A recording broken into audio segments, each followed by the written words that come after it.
ስፔን በ2022 የካታር ዓለም ዋንጫ በ16 ውስጥ የጥሎ ማለፍ ጨዋታ በሞሮኮ በመለያ ምቶች ስትሸነፍ የቀድሞው የባርሰሎና አሰልጣኝ ሉዊስ ኤንሪኬ በገዛ ፍቃዱ ከላሮሃ ኃላፊነት ለቀቀም።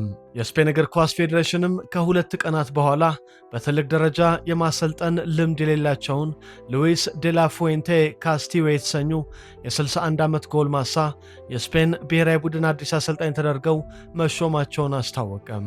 የሉዊስ ዴላ ፉዌንቴ ስም ለስፔን እግር ኳስ አዲስ ባይሆንም ሉዊስ አራጎኔስ እና ቪሴንቴ ዴል ቦስኬን የመሰሉ ዝነኞችን የለመደው ከስፔን ውጭ ያለው የእግር ኳስ ቤተሰብ ግን ዴላ ፉዌንቴ ማን ናቸው ሲል ጠይቋል።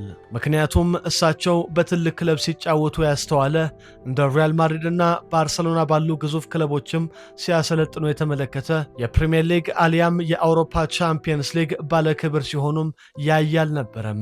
ይልቁንስ ሰውየው በስፔን የዕድሜ እርከን ቡድኖቻቸው የላሮሃን ቀጣዩን ወርቃማ ትውልድ ግንባታ በጸጥታ ያነጹ አስደናቂ አሰልጣኝ ነበሩ።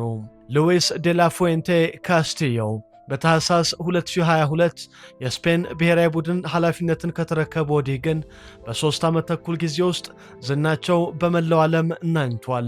ላሮሃዎቹ በእርሳቸው መሪነት የ2023 የአውሮፓ ኔሽንስ ሊግ እንዲሁም የ2024 የአውሮፓ ዋንጫ ክብርን አሳክተዋል። ከ16 ዓመታት በኋላ ደግሞ በስፔናውያን በእጅጉ የተናፈቀውን የዓለም ዋንጫ ክብር ለሀገራቸው አስገኝተዋል። በስፔን ሰሜናዊ ክፍል ላሪዮሃ ግዛት በወይን ፌስቲቫል ዝናን ባተረፈችው በትንሿ ሃሮ ከተማ የተወለዱት ሉዊስ ዴላ ፉዌንቴ እግር ኳስን በአትሌቲክ ቢልባኦ አካዳሚ ጀምረው በግራ መስመር ተከላካይነት በሴቪያና ዴፖርቲቮ አላቬስ ተጫውተዋል። በስፔን ላሊጋ ከ250 በላይ ጨዋታዎችን አከናውነው 6 ጎሎችን ያስቆጠሩት ዴላ ፉዌንቴ በ1983 የሊግ በ1984 ደግሞ የሊግና የኮፓ ዴልሬ ዋንጫን ከአትሌቲክ ቢልባኦ ጋር አሳክተዋል። በ1993 ከአትሌቲክ ቢልባኦ በሶስተኛ ዲቪዚዮን ወደሚወዳደረው ዴፖርቲቮ አላቬስ የተዘዋወሩት ዴላ ፉዌንቴ ከአንድ የውድድር ዘመን በኋላ በ33 ዓመታቸው ከተጫዋችነት በመገለል ወደ አሰልጣኝነት ሙያ ተቀላቅለዋል። የመጀመሪያ የአሰልጣኝነት ስራቸው በ1997 በባስክ ግዛት አካባቢ ውድድር ላይ በሚሳተፈው ፖርቱጋሌቴ ክለብ ሲሆን አውሬራ ደ ቪቶሪያ የተሰኘ ክለብንም ለአጭር ጊዜ አሰልጥነዋል። በዝቅተኛ ደረጃ በሚጫወቱ የስፔን ክለቦች ስኬት የራቃቸው አሰልጣኝ ዴላ ፉዌንቴ ቀጣይ መዳረሻቸውን የቀድሞ ክለቦቻቸውን አካዳሚዎች በማድረግ በሴቪያና አትሌቲክ ቢልባኦ የወጣት ቡድኖች አሰልጣኝ በመሆን ሰርተዋል። በሐምሌ 2011 የቀድሞ ክለባቸው ዴፖርቲቮ አላቬስን በዋና አሰልጣኝነት የመምራት ዕድል ያገኙት ዴላ ፉዌንቴ በወቅቱ በስፔን ሶስተኛ ዲቪዚዮን ይወዳደር የነበረው አላቬስ ግን ከ4 ወራት በላይ ሳይታገሳቸው የ11 ጨዋታዎች ውጤታቸውን ብቻ በመገምገም ጥቅምት ወር ላይ ከኃላፊነት አሰናብቷቸዋል። ድንገተኛውና ያልተጠበቀው የአላቬስ ስንብት የዴላ ፉዌንቴን ተስፋ ያጨለመ፣ የአሰልጣኝነት ቀጣይ ጉዟቸውም ላይ ከባድ ጠባሳ ያሳረፈ አስከፊ ጊዜ ነበር። ምክንያቱም በቀጣዮቹ 18 ወራት በአሰልጣኝነት የፈለጋቸው አንድም ክለብ አልነበረም።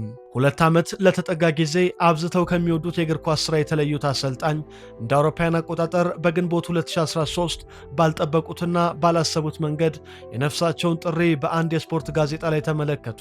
የስፔን እግር ኳስ ፌዴሬሽን ወጣት ብሔራዊ ቡድኑን የሚመራ አሰልጣኝ እንደሚፈልግ የሚገልጽ የሥራ ማስታወቂያ በጋዜጣው ላይ አነበቡ። የቀድሞው የአትሌቲክ ቢልባኦ፣ ሴቪያ እና አላቬስ የግራ መስመር ተከላካይ ያቀረቡት ማመልከቻ በስፔን እግር ኳስ ፌዴሬሽን ተቀባይነት አግኝቶ ከ19 ዓመት በታች ቡድኑን እንዲያሰለጥኑ መጀመሪያ የ3 ወራት የአጭር ጊዜ ኮንትራት፣ ቀጥሎ ኃላፊነቱ በቋሚነት ተሰጣቸው። በ2015 14ኛው የአውሮፓ ከ19 ዓመት በታች ሻምፒዮና በግሪክ ሲዘጋጅ ኡናይ ሲሞን፣ ሮድሪ፣ ሚካኤል ሜሪኖ፣ ዳኒ ሴባዮስ እና ማርኮ አሴንሲዮን የመሳሰሉ የወቅቱን የስፔን ኮከቦች የያዙት አሰልጣኝ ዴላ ፉዌንቴ በፍጻሜው ራሽያን 2-0 በማሸነፍ የዋንጫ አሸናፊ በመሆን የስኬት መንገድን አንድ ብለው ጀምረዋል። በሐምሌ 2018 አሰልጣኝ አልበርት ሴላዴስ የስፔን ከ21 ዓመት በታች ቡድንን ሲለቁ ፌዴሬሽኑ ዴላ ፉዌንቴን ከ19 ወደ 21 ዓመት በታች ቡድኑ ከፍ አደረጋቸው። በ2019 ጣሊያን ባዘጋጀችው የአውሮፓ ከ21 ዓመት በታች ሻምፒዮና ኡናይ ሲሞን፣ ዳኒ ሴባዮስ፣ ካርሎስ ሶለር እና ሚኬል ኦያርዛባልን የያዙት አሰልጣኝ ዴላ ፉዌንቴ በፋቢያን ሩይዝ እና ዳኒ ኦልሞ ጎሎች ጀርመንን 2-1 በማሸነፍ የውድድሩ ሻምፒዮን ሆኑ።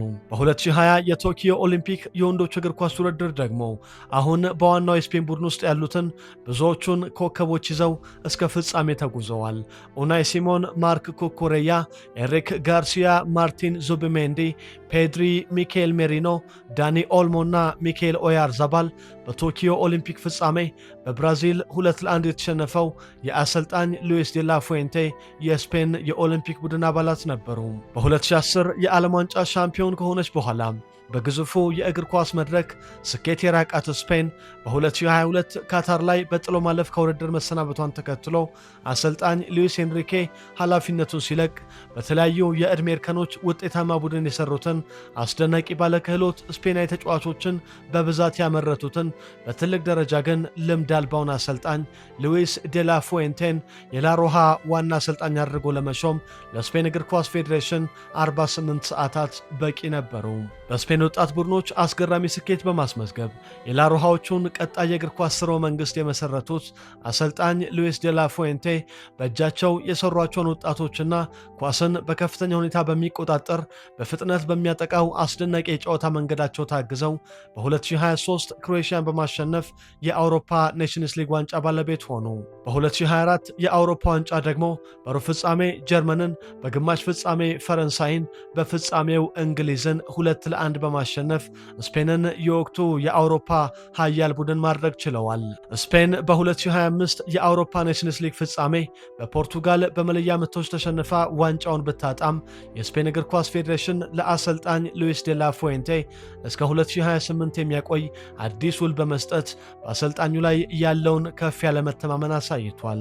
ከ2026 ዓለም ዋንጫ መጀመር በፊት ስፔን ዋንጫውን የማሸነፍ ከፍተኛ ግምት ቢሰጣትም በምድብ የመጀመሪያ ጨዋታ ከትንሿና እንግዳዋ ኬፕ ቨርድ 0-0 መለያየቷን ተከትሎ አሰልጣኙና ተጫዋቾቻቸው ከፍተኛ ትችት ቢደርስባቸውም በተመሳሳይ ጨዋታ መንገዳቸው ቀጥለው በጥሎ ማለፉ ከኦስትሪያ፣ ፖርቱጋል፣ ቤልጂየም፣ ፈረንሳይና በፍጻሜው ከአርጀንቲና ያደረጉትን ጨዋታዎች በሙሉ በማሸነፍ አንድ ጎል ብቻ ተቆጥሮባቸው የዓለም ዋንጫው ምርጡን ተከላካይ ክፍል በመያዝ ላሮሃዎቹ ከ2010 በኋላ ለመጀመሪያ ጊዜ የዓለም ሻምፒዮን ሆነዋል። የአርጀንቲና ብሔራዊ ቡድን አሰልጣኝ ሊዮኔል ስካሎኒን የዩኤፋ ኮቺንግ ኮርሱን ያስተማሩት አሰልጣኝ ሉዊስ ዴላ ፉዌንቴ የቀድሞ ተማሪያቸውን ቡድን ኒው ጀርሲ ላይ በከፍተኛ ብልጫ አሸንፈዋል።